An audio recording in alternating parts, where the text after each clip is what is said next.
Tomando el hilo de lo que contaba y según lo que he escuchado esta mañana, yo creo que nosotros como españoles, y el Gobierno debería entenderlo, el problema realmente de este país es el problema del empleo. Es decir, hablamos mucho de déficit tarifario, pero, y también cogiendo lo que ha dicho Jaume esta mañana, es decir,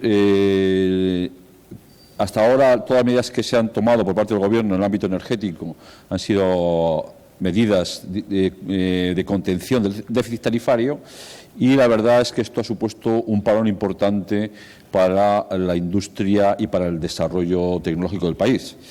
Y yo siempre digo que en el caso de la eólica, y también ciertamente de la fotovoltaica, hay un hecho diferencial con otras formas de generación, y es que tenemos toda la cadena de suministro. Tenemos fabricantes, tenemos centros tecnológicos, y todo esto se ve comprometido por una visión sectorial de la política. Se habla de política energética, yo creo que es un término que se había abandonado después de la liberalización energética, pero se sigue insistiendo. Y lo que tenemos que hacer llegar al Ministerio es que lo importante en este país es seguir manteniendo la capacidad industrial, seguir manteniendo el empleo. Y hay muy pocas ideas nuevas en positivo. Hay muchas ideas en tasas. Ayer el ministro Soria hablaba de una nueva tasa para la energía, para, una vez más, tratar de evitar el déficit. Entonces yo creo que debemos siempre, yo lo hago en todas las conferencias que puedo, machacar sobre la posición que este país ha tenido en eólica, que está fuertemente comprometida, y que en el caso de que nos ocupa de los aerogeneradores de 100 kilovatios, tenemos fabricantes que han aprendido, han hecho un downscaling, ¿no? Aprendieron la tecnología grande y hemos pasado a la tecnología de 100 kilovatios. Evidentemente es un ámbito de autoabastecimiento reducido, se podría aplicar a polideportivos, a centros comerciales, a industrias, pero la gran virtud que tienen estas tecnologías es que pueden aportar inercia al sistema, es decir, de alguna forma tecnológicamente son avanzadas, ayudan al control de tensión, pueden ayudar a aportar inercia al sistema, pueden participar en servicios de regulación, y estamos trabajando con alguna universidad en el arranque en cero. Es decir, son fuentes de generación que primero están próximas al consumo, con lo cual no tienen incidencia en las redes de distribución, de transporte, pero por otro lado son técnicamente avanzadas. Y otra idea también que me gustaría dejar hoy es que si la tecnología no se desarrolla en el propio país, difícilmente se va a vender. Es decir, los chinos han aprendido mucho, han aprendido muchas veces gracias a nosotros, y han inundado el mercado fotovoltaico, por un ejemplo, como lo han inundado. Otra cosa es que Europa considere también meter un arancel, como han hecho los americanos, ¿no? Pero si nosotros no somos capaces de tener una cierta demanda donde instalar generadores de estos de media potencia, va a ser difícil que luego podamos ir a otros mercados, como los mercados de países en vía de desarrollo, donde se van a utilizar estas tecnologías. Entonces, primera idea es, hablemos de energía, pero tengamos una visión amplia. Hablemos también de empleo, hablemos de capacidad industrial, hablemos de desarrollo tecnológico. Lo segundo, los aerogeneradores pequeños son generadores de imanes permanentes, doblemente alimentados, son capaces de tener un comportamiento idóneo para aportar servicios al sistema y que no nos cueste luego, por ejemplo, el balancing power, como comentaba esta mañana el representante Gonzalo Sáenz de Mina de Iberdrola. Otro tema también que se repite mucho como un mantra es que tenemos exceso de potencia. En primer lugar, tenemos exceso de potencia, efectivamente, porque la demanda no ha crecido, pero nosotros, los renovables, lo que hacemos es ahorrar combustibles. Es decir, ahorramos gas natural y conseguimos equilibrar la balanza por cuenta corriente y no nos gastamos los euros que estamos ahora necesitando financiarnos con costes, con unos spreads, con unas diferenciales de tipo de interés muy altos. Por lo tanto, tampoco nos... por lo menos cuando alguien diga es que tenemos exceso de potencia, oiga, es que nosotros, como renovables, lo que hacemos es usar recursos endógenos, usamos evitamos importaciones de combustibles que tienen un coste y además tienen una complejidad. Solamente me cabe citar el conflicto entre Sonatrach y gas natural, por el tema de las importaciones de gas. Y la última idea es el mundo eléctrico, el mundo energético es tremendamente complejo. Es decir, esta mañana hemos oído ideas de que si los costes fijos, que si los costes variables, que si la regulación. Es decir, es muy difícil y jamás nos vamos a poner de acuerdo. Entonces, lo que sí es importante es que abordemos todo este tema de la generación distribuida y del autoconsumo desde la perspectiva del sentido común. Es decir, si a un consumidor le consigues reducir su factura eléctrica, yo me acuerdo que estaba hace un mes en una mesa, había un austriaco, un sueco y un alemán. Y los de siempre, el debate de cuánto es la tarifa en vuestros países. Bueno, 23 céntimos en Alemania, 25 en Austria, y le pregunto al austriaco, ¿y tú cuánto pagas de luz? Y me dice, bueno, yo cada mes vengo a pagar 20 euros megavatio hora, ¿no? Y dije, coño, él tiene una casa individual, y dijo, bueno, es que yo tengo truco, es que tengo una instalación fotovoltaica colocada en el techo de mi casa, en Austria, que no es un sitio de sol. Entonces, y todos ellos tenían instalaciones fotovoltaicas. El sueco, el alemán y el austriaco, todos tenían instalaciones fotovoltaicas colocadas en casa. Evidentemente hay un enfoque muy ecologista, muy medioambientalista, por parte de toda esta gente, pero además de ese cumplimiento de tus principios, que siempre es positivo, yo creo que también es bueno que si beneficia al consumidor y beneficia al sistema eléctrico en su conjunto, yo creo que no deberíamos dar más vueltas. Y desde luego es fundamental el keep it simple, ¿no? El mantener las cosas yo estoy de acuerdo con Jorge, que esta mañana decía que las cosas tienen que ser sencillas. Y por último, ya termino, es cierto que dentro de las dificultades de interlocución que tenemos con el Ministerio, su posición siempre nos enteramos a través de las declaraciones del ministro Soria, que ya ha contenido su incontinencia verbal, pero que el hombre pues de vez en cuando pues lanzaba píldoras, ¿no?, sobre hacia dónde iba a ir la nueva regulación, y el boletín oficial del Estado, que es decir, a través de reales decretos legislativos. Si la interlocución es una interlocución muy compleja y prácticamente inexistente. Lo único que parece que es por lo que apuestan es por el tema del autoabastecimiento. Ahora bien, esto es un caramelo que puede venir envenenado, es decir, un caramelo que puede tener muy poca proyección. Entonces, yo creo que es importante insistir en los mensajes que he dicho: empleo, tecnología, capacidad de regulación, control de tensión, y no nos enzarcemos en discusiones que no van a llegar a nada. Manejemos siempre el criterio de la simplificación para que el consumidor y la economía del país se vea beneficiada. Nada más. Muchas gracias. Decir que aparte de lo que son los kilovatios que genera la mini eólica, tiene otros muchos añadidos que llevamos bloqueando desde que no estamos cumpliendo los objetivos del PER y desde que estamos quedándonos detrás en este lanzamiento, que son otros añadidos como pueda ser la creación de empleo local a nivel de empresas instaladoras, a nivel de ingenierías, la posible diversificación de otros sectores de la industria nacional, como podían ser fabricantes de componentes de gran eólica o fabricantes de electrodomésticos o empresas del sector del automóvil que podrían derivar parte de su línea de producción a producir todo este tipo de equipos. De hecho, hay alguna que otra empresa que ya está haciendo este procedimiento. Y podría dar un buen fondo de negocio y crear puestos de trabajo tanto para el desarrollo de la industria local, de la industria nacional en cuanto a las instalaciones que se hagan en el país, como a lo que serían empresas para exportar producto.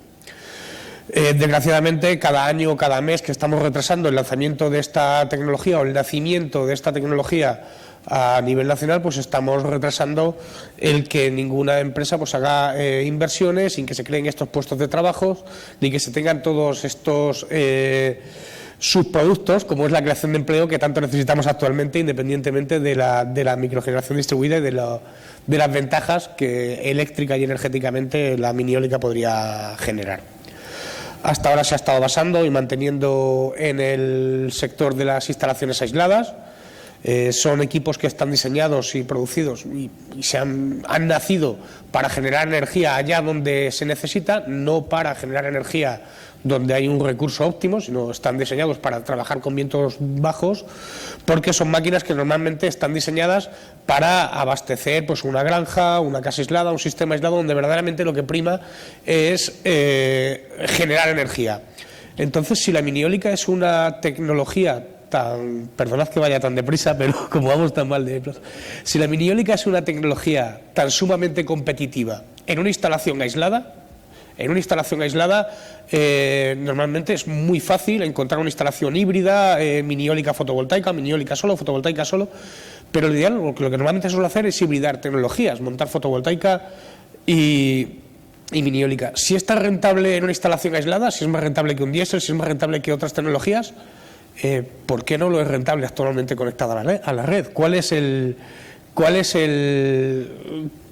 problema? ¿Qué es lo que estamos haciendo mal? Bueno, pues estamos haciendo mal que no tenemos un mercado. Como no tenemos un mercado, no tenemos una bajada de precios en el producto, o sea, no tenemos un producto industrializado, no tenemos esa bajada de costes. Como no hay esa bajada de costes, no hay una regulación. Como no hay una regulación, no hay un producto. Entonces necesitamos ese pequeño empujón para empezar a nacer, para empezar a instaurar sistemas de microgeneración distribuida conectados a la red eléctrica. Y creemos que ese empujón, ese pequeño empujón, ese primer paso, lejos de ser un mega negocio, es el autoconsumo o el balance neto o el autogenerador. Y creemos que esta nueva medida de balance neto o de autoconsumo puede ser el impulso que necesita la mini eólica para salir hacia adelante. Todos los pasos que se han hecho para que la mini eólica vaya andando, pues el PER, el Real Decreto, el Real Decreto de balance neto. Hasta ahora se ha estado considerando como eólica convencional, con lo tal intentar conectar una mini eólica a red era el mismo proceso que poner una máquina de 2 megavatios donde se quisiera. Actualmente, bueno, pues como decimos, es una clave imprescindible para el ahorro, el poder tener el tema del balance neto con la mini eólica. Y podríamos compensar las curvas, porque lo que hablábamos antes o lo que tanto se está poniendo en debate de las curvas de demanda respecto a la fotovoltaica, con la mini eólica eso no ocurre, porque la mini eólica es una energía bastante más impredecible. O sea, en un mismo emplazamiento, de un día a otro puedes tener una curva de producción totalmente distinta a la de demanda. Incluso puedes estar generando por la noche, puedes estar generando por el día, puede ser que un día que necesitas energía no tengas. Por lo tanto, necesitas una buena regulación que te permita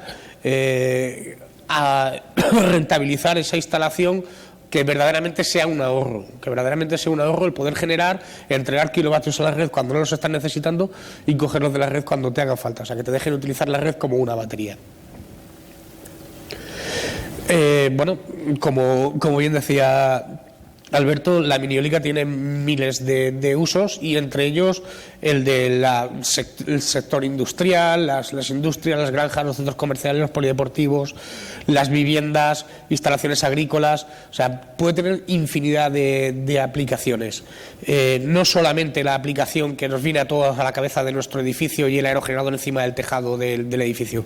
Creemos que para eso todavía falta un poquito. Podemos empezar, como se ha empezado en otros países, con todo el tema de la implantación de máquinas en suelo. Tenemos hay casos notados de éxito de otros años que llevan en desarrollo otros países. Pues no sé, decir por ejemplo en China o en Estados Unidos, que se han instalado infinidad de sistemas.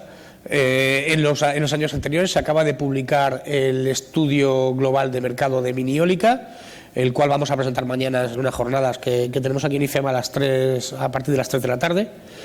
Y daremos más datos concretos de cómo ha evolucionado el mercado de la mini eólica en estos años en otros países, y los incentivos que se han tomado, las medidas, cuáles han sido los logros y cuáles han sido los fracasos de otros países con unas muy buenas o con unas muy malas o no tan buenas regulaciones, que esperamos que podamos aprender de ello el haber salido tan tarde. Por ejemplo, el crecimiento de empleo en el Reino Unido.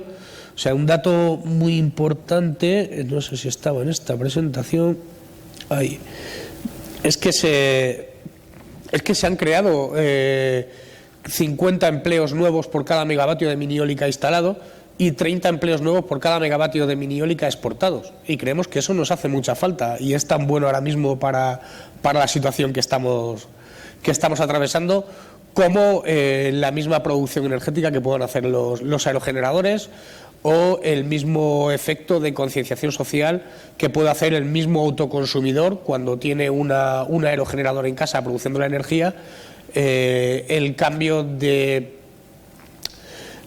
política energética interna. O sea, cuando un consumidor se convierte en autogenerador y es consciente de lo que cuesta generar cada kilovatio, de que tiene que esperar cada día a que tenga viento, a que tenga sol, de que no lo puede desaprovechar, cuando sabe lo que cuesta hacer un kilovatio, su concepto de consumidor cambia totalmente y mira de otra manera cada kilovatio que se va a gastar y decide en qué lo va a utilizar. Bueno, entonces, como he tenido que pasar la presentación tan sumamente rápido, quien la queráis entrar un poquito más en detalle está a vuestra disposición en miniolica@apa.es. Agradecer a UNEF que nos haya invitado a SIT, a un foro como este, eminentemente eléctrico, renovable, y que haya invitado pues a una asociación, a un sector que nos dedicamos a eso del calor. Yo supongo que nos ha invitado también porque si hablamos de generación distribuida, renovable, pues la solar térmica creo que es quizá el más o de los más claros exponentes de esa generación distribuida y del autoconsumo, si bien del autoconsumo en aislada. Y somos una tecnología que tiene una curva de aprendizaje bastante desarrollada, que es la que nos da pues tener ya unos miles de megavatios térmicos instalados en toda España, por no hablar de todo el mundo, en autoconsumo. También supongo que han pensado, cuando nos han invitado, que la solar térmica va a jugar, sin duda, un papel importantísimo en el futuro corto y medio plazo. No sé si seremos capaces de sacar adelante el plan ICAREN, los incentivos al calor renovable, este plan que estaba en el PER, no sabemos qué pasará. Pensamos que podríamos sacarlo adelante.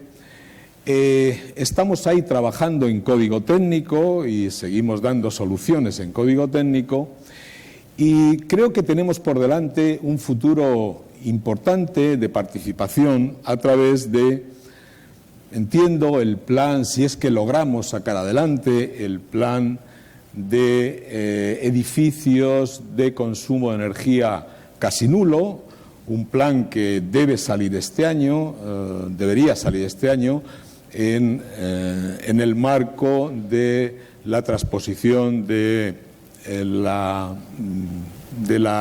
Reglamento Europeo de Eficiencia Energética.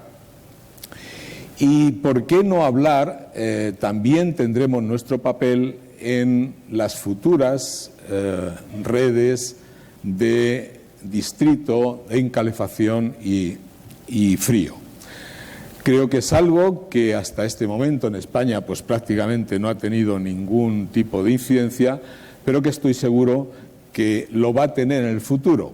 Y en ese momento creo que podremos hablar de autoconsumo, de calor, en red y, por qué no, hasta digamos, en los mismos términos en que se está planteando ahora el autoconsumo eléctrico. Pero, dicho esto, hay una cosa que me gustaría decir aquí, más que profundizar en el tema de nuestra tecnología. Y es un poco, pienso que el autoconsumo y la tarifa regulada es algo que es fundamental, absolutamente fundamental para el desarrollo de las renovables. Desde el punto de vista que decía Jaume en su intervención de lo que representa pues un cambio de modelo energético, ahorro de energía, más intervención de los usuarios. Y en este sentido creo que hay que hacer un esfuerzo enorme. Y creo que esta labor para lograr conseguir este logro fundamental para el desarrollo de las renovables, creo que es una cuestión de todas las renovables. Y desde nuestro punto de vista, pues ahí vamos a estar apoyando. Digo esto por lo siguiente. El otro día una persona creo que con bastante experiencia en el mundo de las renovables, muy próximo también a las eléctricas convencionales, decía que él tenía la impresión de que la falta de desarrollo, de acuerdo, de avance del autoconsumo y de la tarifa estaba un poco, era debido a que lógicamente el sector eléctrico convencional está posicionándose absolutamente en contra. Su teoría era que realmente no era porque esta medida les perjudicara al negocio. No esa era la razón, es más bien un poco un miedo a lo desconocido. Mi teoría va un poco por ahí, mi sentimiento va un poco por ahí, y hoy cuando he escuchado al representante de Iberdrola me da la sensación de que va por ahí. La exposición que ha hecho el representante de Iberdrola lo que denota clarísimamente es que tienen miedo a lo que representa eso. Y creo que ese es un punto que nos tiene que hacer reflexionar al sector renovable. Creo que tendríamos que ser capaces de, más que tratar de pelearnos indirectamente con ellos en mesas distintas, como decía el propio representante de Iberdrola, y en todo caso, como hacemos siempre, a través de la intermediación del Gobierno, creo que tenemos que ser capaces de sentarnos en la misma mesa. Yo estoy seguro que el sector eléctrico convencional tiene miedo, quiere defender sus intereses, lógicamente sus privilegios. No estoy muy seguro de hasta dónde es capaz de llegar, es decir, por defender sus privilegios, a lo mejor quieren llegar, no sé, a veces me viene a la cabeza la burbuja inmobiliaria, no sé si quieren llegar a ese extremo de estallar la burbuja energética y que Dios nos pille confesados, o realmente si un sector como es el de renovables, y no el de renovables eléctricas solamente, sino todas las renovables, es capaz de sentarse en una mesa con el enemigo, entre comillas, y buscar puntos de encuentro. ¿Para qué? Pues para desarrollar esto que es fundamental, por supuesto, para nosotros. Y yo creo, lo más importante, es fundamental para el bien común de todos los usuarios españoles. Y en ese aspecto yo lo que propongo, de alguna forma, esta es mi aportación a este debate, es que el sector renovable se una de alguna forma y sea capaz de sentarse a negociar con el sector convencional y a poner las bases y de alguna forma hacerle un favor al Gobierno, que me da la sensación de que ni sabe y tampoco está para estos asuntos, sino que entiende que hay otros asuntos más importantes, y hacernos en definitiva un favor a todos. Nada más, muchas gracias. Quiero agradecer a ¿sí? ¿Un poco mejor? ¿Se oye? ¿Se oye bien? Sí. Bueno, quería agradecer a SIF la invitación. Estamos... A UNEF, perdón. Estoy en otros tiempos. La invitación, en nombre de COGE en España, la que represento como vicepresidente, un poco encargado de los temas de pequeña potencia y microcogeneración. También me parece importante que en un foro eminentemente de renovables pues se dé entrada a COGEN, que es una asociación de eficiencia energética, no tanto de renovables, aunque bueno, con cogeneración o la cogeneración puede hacerse con combustibles renovables y puede ser plenamente renovable, pero es una tecnología más del sector de la eficiencia energética. Y el principal mensaje que estamos lanzando desde COGEN, y que yo creo que es un mensaje muy importante, es que con carácter general Europa, los países desarrollados y especialmente España, tenemos que usar mejor la energía. nosotros tenemos que usar menos, sino que la que usemos la tenemos que usar mejor. Se dice, y yo creo que con razón, que la eficiencia energética es la principal fuente de energía a desarrollar en todo el mundo desarrollado, en todo Occidente, en los próximos años. Es decir, nuestra mina, donde podemos encontrar oportunidades para un autoabastecimiento energético, está en las energías renovables y está en el ahorro y en la eficiencia energética. Esto, pues, a nivel nacional, yo entiendo que sería muchísimo mejor que incluso si encontráramos petróleo en Canarias. A nivel europeo esto está reconocido también, hay una directiva de eficiencia energética que está ahora mismo en preparación y que viene, digamos, a socorrer, ¿no?, o a poner remedio a una deficiencia, y es que, bueno, dentro de los objetivos que se marcaron para 2020 de obtener un 20% de reducción de emisiones de CO2, de ahorro de energía primaria y de penetración de las energías renovables, pues el objetivo que va más retrasado con diferencia es el de mejora de la eficiencia energética. Esto en España es especialmente dramático porque, bueno, somos de los pocos países en los cuales la intensidad energética, el consumo de energía por unidad de PIB, lejos de decrecer, aumenta, ¿vale? Y lo que supone esto es una penalización sobre nuestra competitividad, ¿vale? Sobre nuestra competitividad, la de nuestras empresas y la nuestra en conjunto como país. La cogeneración, pues, viene a trabajar sobre esto, es una de las herramientas de ahorro y eficiencia energética más potentes de las que disponemos, una tecnología eficaz, sencilla, fiable, que tiene una excelente relación coste-beneficio, ¿vale? Y fundamentalmente permite el uso eficiente del gas, ¿vale? El gas, fundamentalmente el gas natural, pues va a ser un vector energético del que no nos podemos olvidar, un vector energético fundamental en los próximos 50 años, y hay que usarlo de una manera eficiente. La diferencia entre un uso eficiente o un uso ineficiente del gas, pues puede retrasar y diluir todos los avances o parte de los avances que hagamos en penetración de las energías renovables.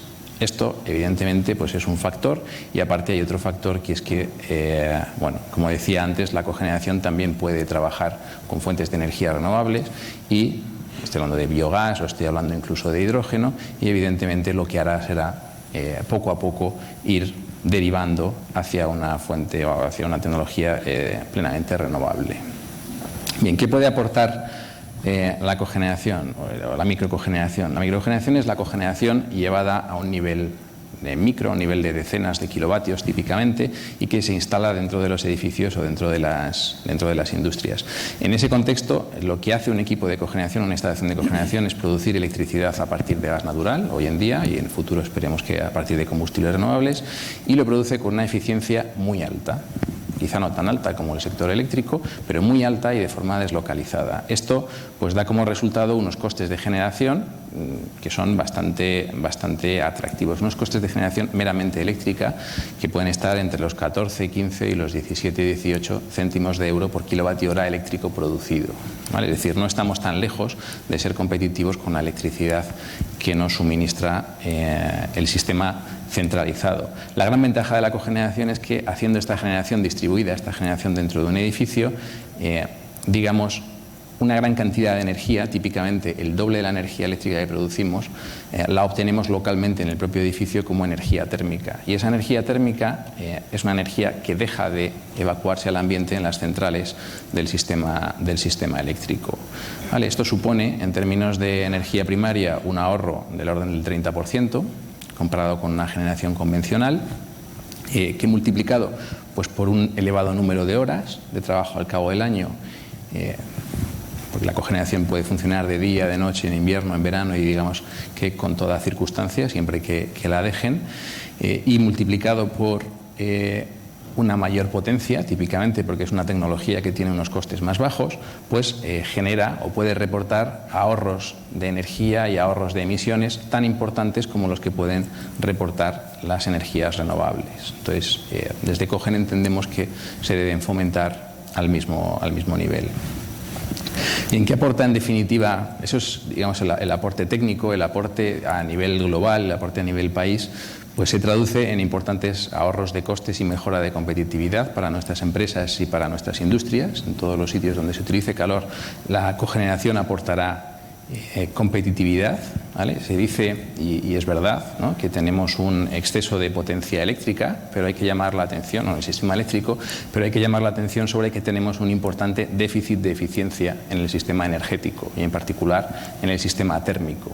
¿Vale? Entonces, bien, hay que conjugar un poco los dos aspectos, ¿vale? Hay que trabajar sobre la eficiencia energética. Esto pues, nos permitirá reducir nuestra intensidad energética, nuestras emisiones de CO2, mejorar nuestra balanza de pagos y todo ese tipo de cosas, ¿vale? En particular, ya aplicado al sector de los edificios y de las pequeñas industrias, permitirá o facilitará el desarrollo de las empresas de servicios energéticos, para los cuales pues, tecnologías térmicas, ¿vale? o con vertiente térmica, como es la cogeneración, pero no exclusivamente, pues son una oportunidad de desarrollo, una oportunidad de entrar a trabajar en un edificio o entrar a trabajar en una industria con una medida de calado que permita luego implementar medidas de menor entidad, pero igualmente necesarias, ¿vale? Aporta también a nivel global valiosos servicios al sistema eléctrico. La cogeneración, pues bueno, aparte de ser generación distribuida, puede ser gestionable y es una potencia firme, es decir, se puede manejar y se puede jugar con ella. En otros países como Alemania se juega con centrales virtuales, o se trabaja, mejor dicho, con centrales virtuales compuestas de miles de equipos de microcogeneración trabajando coordinadamente para dar soporte al sistema eléctrico. Y finalmente, pues aporta también un área de actividad económica de futuro, con empleo cualificado, con un alto valor añadido y que, bueno, digamos que puede desarrollarse perfectamente en España, también integrada verticalmente. Es decir, podemos fabricar nuestros propios equipos de microcogeneración y lo que necesitamos, y desarrollar toda la industria auxiliar que necesita, y lo que necesitamos es un marco más o menos estable para hacerlo. Quisiera llamar la atención por el carácter del debate sobre que todas estas ventajas, todas estas aportaciones de la cogeneración las podemos hacer sin que ello suponga un coste económico o un coste económico apreciable. En general, la ayuda que recibe la cogeneración se compensa en términos de ahorro de emisiones y de energía primaria en el conjunto del sistema eléctrico y del sistema térmico, y sobre todo es una ayuda que, yo siempre lo digo, en particular para la microcogeneración, empleamos mucho en cubrir desajustes en la estructura de tarifas eléctricas, ¿vale? O en los precios de la energía, es decir, cubrir el impacto de una mala regulación, y también gastamos parte de esa prima en hacer muchísimos papeles que no hacen ninguna falta. Entonces, con un poco de sentido común y de racionalidad, podemos trabajar sin pagarnos una prima, digamos, para cubrir ineficiencias. También es importante, o nosotros vemos importante, destacar que la cogeneración, la microcogeneración, la cogeneración en general está vinculada, está indexada fielmente al desarrollo económico del país. Es decir, no podemos hacer cogeneración ni podemos hacer microcogeneración si no hay edificios que consuman calor y si no hay industrias que consuman calor. Con lo cual, nunca creceremos desaforadamente, que esto es un miedo que subyace en el sector eléctrico en particular, ¿vale? Ni tampoco supondremos un sobrecoste, porque primero nos justificamos y segundo siempre vamos a dar servicio a un consumidor de calor, que es el que va, digamos, a beneficiarse de la cogeneración. Bien, ¿cuáles son los retos a los que nos enfrentamos? Pues muy resumidamente son tres retos. El primero de ellos es conseguir un marco retributivo correcto, sencillo y estable. Este marco debe recoger las particularidades de la cogeneración, que no es una tecnología del sector eléctrico exclusivamente, ¿vale? Y puede incluir el autoconsumo. En el pasado lo incluía. Los cogeneradores antiguamente se llamaban autogeneradores y autoconsumían parte de su electricidad y exportaban sus excedentes. Ahora mismo, por imposiciones normativas, pues exportamos prácticamente, o exportan toda la electricidad en lugar de autoconsumir. Podríamos volver a ese régimen. Ese régimen, quiero llamar la atención sobre que no es un régimen de balance neto, ¿vale? El balance neto a la cogeneración, en términos generales, no le sirve. No le sirve porque es una tecnología que se dimensiona en función de la demanda térmica y se justifica en función de la demanda térmica del edificio, y eso rara vez lleva un balance neto en términos de energía. La cogeneración en un edificio, en una industria, tiene que ser la que la demanda térmica de ese edificio o industria justifique, ¿de acuerdo? Con lo cual Lo que reclamamos un poco como diferencia es que el excedente de electricidad el excedente de electricidad de cogeneración, es decir, de electricidad justificada por la demanda térmica que tengamos, se pueda exportar y se pueda exportar a unos precios razonables, normalmente menores que los de autoconsumo, pero tampoco muy diferentes. Por lo demás, nuestra reivindicación en el resto de temas, pues respecto al marco normativo, pues es muy parecida a la que hacen las otras tecnologías, es decir, pues que se permitan agregar contadores y todo este tipo de cosas que, bueno, en el fondo son de sentido común. Pero bueno, en definitiva, el marco económico debe recoger las particularidades de la tecnología y entendemos que el marco que ahora mismo se discute de balance neto recoge muy bien las particularidades de la tecnología fotovoltaica y quizá de la eólica, pero no recoge las particularidades de la cogeneración, salvo quizá en pequeños equipos domésticos. Otras cuestiones que reclamamos, o los otros dos grandes retos por los que trabajamos, son la racionalización del acceso y conexión a la red eléctrica. ¿Vale? En este sentido, pues el Real Decreto 1699/2011 nos defraudó, después de haber trabajado mucho en él, por los mismos motivos por los que defraudó a las otras tecnologías de generación, en particular pues por el límite de 100 kilovatios, ¿vale? Y por la excesiva opacidad que sigue manteniendo y el excesivo poder que siguen teniendo las distribuidoras. Y una última reivindicación, y esto es una reivindicación más un poco del sector, un último reto, digamos, más relacionado con el sector técnico, es conseguir la homologación de la microcogeneración con las tecnologías renovables en el ámbito de la edificación. Bueno, nosotros entendemos que deben fomentarse las medidas de eficiencia energética y las medidas o las energías renovables al mismo nivel, y que esto pues debe traducirse en una legislación neutral desde el punto de vista técnico, pues en el código técnico, en los reglamentos de instalaciones térmicas en la edificación y en los planes de incentivo o de soporte a las empresas de servicios energéticos, que deberían apoyar igualmente a tecnologías de eficiencia que a tecnologías renovables. Es una postura, por lo demás, compartida por la Unión Europea y por la Agencia Internacional de la Energía. De la corbata, pero es igual. Vamos a ver. Voy a hacer una presentación cortita. Voy a intentar que a Luis Merino pueda cumplir sus objetivos y se mantenga tranquilo, evidentemente, teniendo en cuenta el corto tiempo que nos han dado. Mi trabajo hoy, lo que voy a contar ahora, es bastante fácil. O sea, estamos en una jornada de autoconsumo, de generación distribuida y de balance neto, y básicamente todos los ponentes que ha habido han hablado de la fotovoltaica. Por lo tanto, me han hecho parte del trabajo. Parece que existe una identificación clara entre lo que es la fotovoltaica y todos estos conceptos anteriores. Por lo tanto, todo el mundo tiene identificado las grandes perspectivas que tiene la fotovoltaica con respecto a estos temas, y sobre todo teniendo en cuenta la evolución que ha tenido la fotovoltaica en los últimos años, esa caída del 70% de los costes en los últimos 4 años.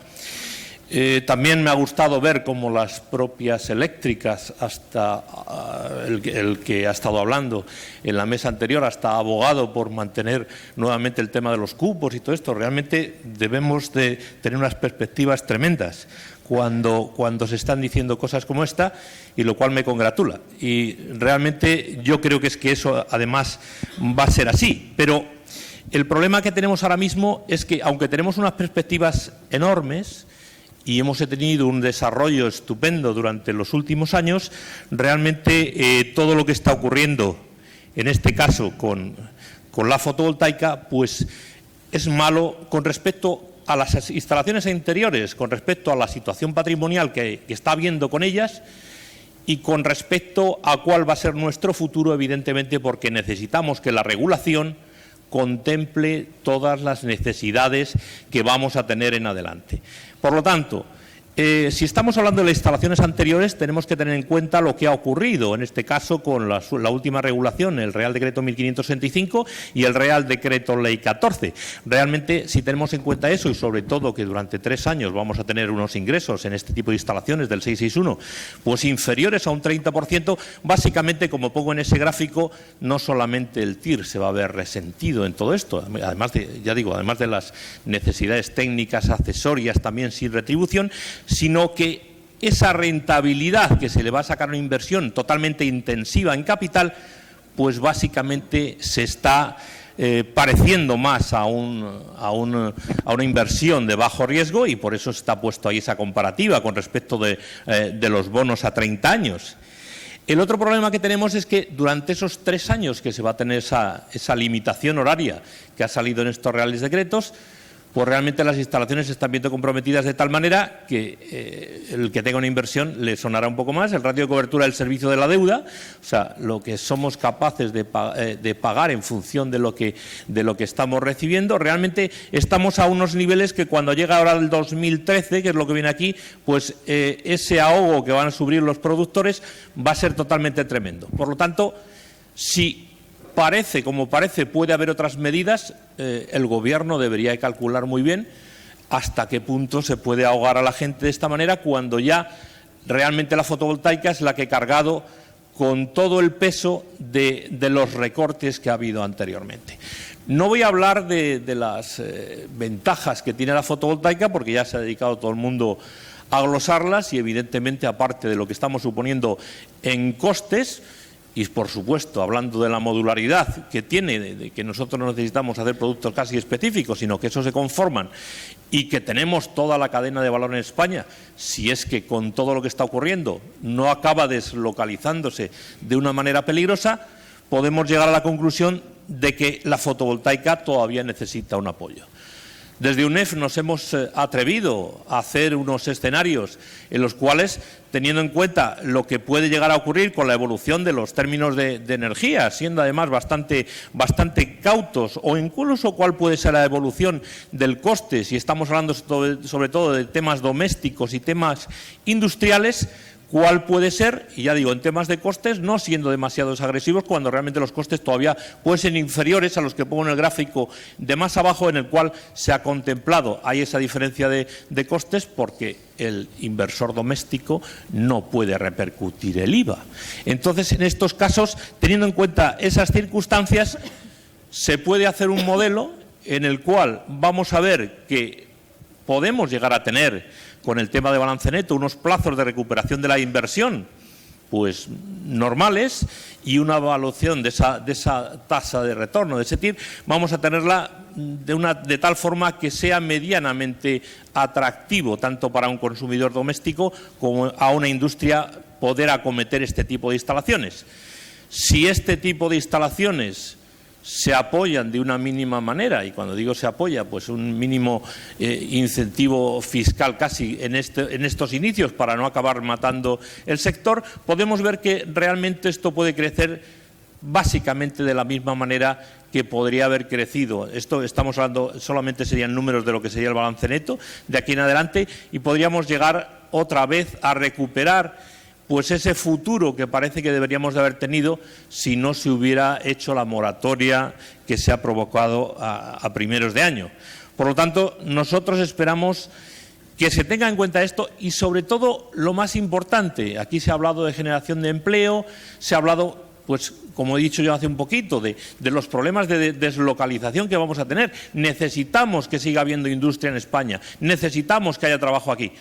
Y, por lo tanto, lo que debe de tener el Gobierno en cuenta, no solamente con respecto a las instalaciones antiguas, de no llegar a estrangular económicamente todo ese proceso, sino estas instalaciones que, como ya se ha dicho por activa y por pasiva, tienen un futuro tremendo y pueden aportar tantas singularidades buenas, en este caso, a la sociedad, que se tenga en cuenta que, teniendo esa proyección que acabo de poner en la transparencia anterior, se puede seguir creando empleo de calidad, por supuesto. Se puede tener una cifra de negocio en el cual se pueda soportar precisamente esos empleos, y que no olvide el Gobierno que con ello va a tener unos retornos al Estado, porque cuando hablamos de balance neto y de autoconsumo no se está pidiendo a la sociedad nada. Lo que se está pidiendo es que nos dejen hacer, y que en este caso contribuyamos, como se ha dicho anteriormente, en lo que se tiene que contribuir, pero de una forma lógica, cuando hablemos en este caso de temas sobre todo de peajes.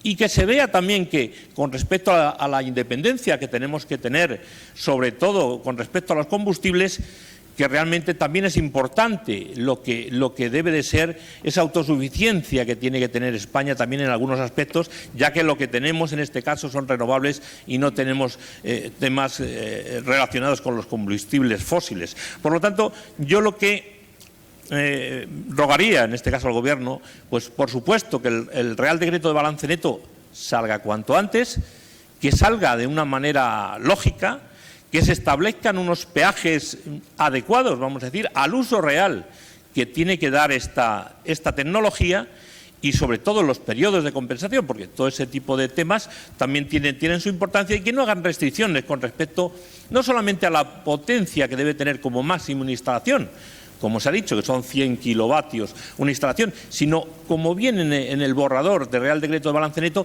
una restricción que es mucho más importante para mí, y es que aquellas instalaciones que tengan una potencia contratada de hasta 100 kilovatios también, pero si donde mejor va a ser el autoconsumo es cuanto mayor sea el consumo de esa propia instalación. Si yo pongo 100 kilovatios en un sitio y consumen en megavatios, es autoconsumo puro y duro. Por lo tanto, no deben de haber ese tipo de restricciones. Admitir en los casos adecuados lo que puede ser el balance neto compartido, o sea, tener una generación con varios consumidores donde ello sea posible, y sobre todo acabar de simplificar esos procedimientos que en el Real Decreto 1699 no se llegaron a simplificar de una forma adecuada para el progreso de este tipo de generación. Y, por supuesto, pedir que en este periodo transitorio, ya que la moratoria fue de una manera tan brusca, pues que se tenga en cuenta algún tipo de incentivo fiscal que pudiera llegar a hacer posible esto lo más rápidamente posible. Pero insisto, no queremos provocar, en este caso, consumo, o sea, gastos a la sociedad, pero sí creemos que queremos contribuir de una forma muy importante a lo que va a ser el futuro, independientemente de cuentas que se hagan ahora de peajes, porque todas esas cuentas, cuando hablemos unos años por delante y vuelva a subir la demanda, no serán las mismas, y las energías renovables, y concretamente la fotovoltaica, habrán hecho un bien para la sociedad y para todos los que consumimos. Muchas gracias. ¿Sí? ¿No se oye, no? Sí, ahora sí. Pues nada, ya por último, pues agradecer de nuevo también a UNEF la invitación, en este caso de manera importante, porque no todo el mundo que piensa en renovables se acuerda de la biomasa.